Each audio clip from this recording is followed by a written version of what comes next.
प्रवासी राजस्थानी शिखर सम्मेलन में, जो कि हमारे 3 दिवसीय rising Rajasthan global investment summit का एक अभिन्न अंग है।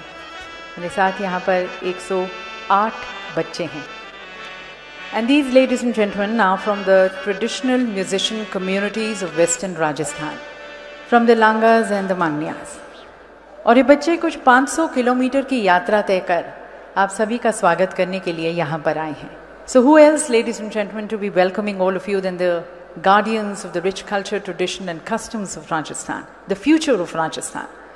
And what better melody to be welcoming all of you than that Chir Parichit, iconic, timeless welcome song of Rajasthan, Padharo Mare Desh.